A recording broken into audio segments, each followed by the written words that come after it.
Restaurant style जेवण म्हटलं की सगळ्यांच्या तोंडाला पाणी सुटतं आणि आज आपण ना इथे रेस्टॉरंट स्टाईल व्हेज निजामी हंडी बनवणार आहोत, तीसुद्धा घरच्या घरी. आता त्याच्यासाठी आपल्याला भाज्या लागणार आहेत. तर इथे गाजर, बीन्स, फ्लावर आणि मटार हे मूठभर घेतलेलं आहे. आता या भाज्या आपल्याला वाफवून घ्यायच्या. भांड्यामध्ये पाणी गरम करायला ठेवलं आणि चाळणीवरती या भाज्या ठेवून आपल्याला 5 ते 6 मिनटं म्हणजेच 80% शिजेपर्यंत वाफवून घ्यायच्या. मसाल्यासाठी 2 टोमॅटो आवडीप्रमाणे, हिरवी मिरची आणि 2 इथे कांदे घेतलेले आहेत.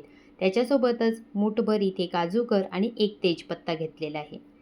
कढईमध्ये आपल्याला 2 छोट्या पळ्या तेल घालायचं आणि याच्यामध्ये आधी अर्धी वाटी पनीरचे तुकडे हलका सोनेरी कलर येईपर्यंत चांगले परतून घ्यायचे.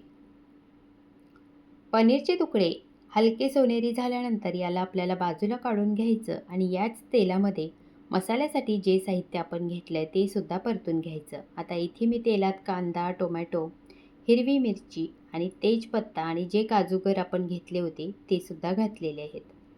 आता यालासुद्धा आपल्याला या तेलामध्ये चांगलं परतून घ्यायचं आहे. आता याच्यामध्ये अर्धा चमचा हळद आणि अर्धा चमचा काश्मीरी लाल तिखट घालायचं आणि चांगलं मिक्स करून हे सुद्धा परतून घ्यायचं. आता हा कांदा वगैरे शिजण्यासाठी अर्धी वाटी पाणी घालायचं आणि झाकण ठेवून 3-4 मिनटं आपल्याला हे सगळं शिजवून घ्यायचं. आता याला आपल्याला बाजूला काढून घ्यायचं आणि गार करून याची स्मूथ अशी पेस्ट करून घ्यायची आहे. आता या कढईमध्ये ना 2-3 चमचे तेल राहिलं होतं ते मी एका बाउलमध्ये काढून ठेवलं आणि कढई स्वच्छ करून घेतली. आता कढईमध्ये इथे मी 2-3 चमचे तूप घातलेलं आहे. 1 छोटा चमचा जिरं आणि 1 छोटा चमचा ओवा घातलेला आहे. 2 छोटे चमचे अगदी बारीक चिरून घेतलेला कांदा घालायचा आणि कांदा सोनेरी झाला की बारीक चिरून घेतलेला लसूण आणि बारीक चिरून घेतलेली 1 हिरवी मिरची याच्यामध्ये घालायची आणि तीसुद्धा चांगली परतून घ्यायची.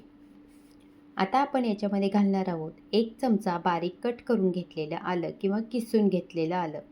आता हे सुद्धा आपल्याला याच्यामध्ये चांगलं परतून घ्यायचं.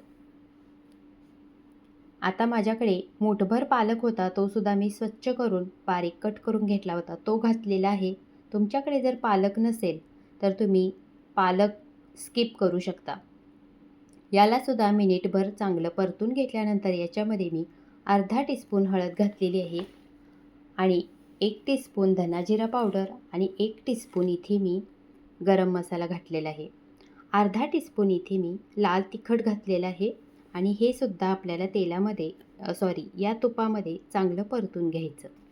आता वाफवलेल्या भाज्या घालायच्या आणि ह्या फोडणीमध्ये या भाज्यासुद्धा आपल्याला 1 ते 2 मिनटं चांगल्या परतून घ्यायच्या. भाज्या परतून झाल्यानंतर आपण याच्यामध्ये अर्धी वाटी गरम पाणी घालायचं आणि मिक्स करून घ्यायचं. आता जी आपण कांदा टोमॅटोची ग्रेव्ही करून ठेवली होती ती याच्यामध्ये घालायची आणि या भाज्या सगळ्या ग्रेव्हीमध्ये व्यवस्थित मिक्स करून घ्यायच्या. 1 चमचा कसुरी मेथी हातावरती घ्यायची आणि तिला व्यवस्थित चुरून भाजीमध्ये घालायचं. आता ग्रेव्ही ॲडजस्ट करण्यासाठी मिक्सरच्याच भांड्यामध्ये मी इथे गरम पाणी घातलेलं आहे आणि ते पाणी भाजीमध्ये ओतून आपल्याला जशी ग्रेव्ही हवी तशी आपल्याला ॲडजस्ट करायची. खरं तर भाजी थोडीशी दाटसर असते, त्याच्यामुळे ग्रेव्ही दाटसरच ठेवायची. चवीपुरतं मीठ घालून मिक्स करायचं आणि आता जे आपण पनीरचे तुकडे परतून घेतले होते ते सुद्धा याच्यामध्ये घालून चांगलं मिक्स करायचं. आता भाजीवरती आपल्याला झाकण ठेवायचं आणि ही भाजी 6-7 मिनटं छान अशी शिजू द्यायची. 6-7 मिनटानंतर आपली भाजी इथे तयार झालेली आहे. बघू शकताय, तुम्हाला विश्वास बसणार नाही की घरच्या घरी आपण रेस्टॉरंट स्टाईल ही व्हेज निजामी हंडी बनवलेली आहे. तर सर्व करताना इथे मी ही भाजी प्लेटमध्ये काढल्यानंतर घरच्या दुधावरची मलाई मिक्सरमध्ये घालून फेटून घेतली होती चांगली, ती मलाई घातलेली आहे. आणि मी तुम्हाला सांगितलं होतं कांदा टोमॅटो भाजल्यानंतर त्याचं जे 2 चमचे तेल राहिलं होतं ते बाउलमध्ये काढलं होतं, ते तेलसुद्धा मी वरून असं घातलेलं आहे. किती मस्त आपली भाजी दिसते आणि घरच्या घरी इतकी टेस्टी आपण भाजी बनवू शकतो याच्यावर कोणाचाच विश्वास बसणार नाही. तर एकदा अशी व्हेज निजामी हंडी तुम्ही घरच्या घरी बनवा आणि आपल्या फॅमिलीसोबत मस्त एन्जॉय करा. रेसिपी आवडली असेल तर लाईक, शेअर आणि सबस्क्राईब करायला विसरू नका.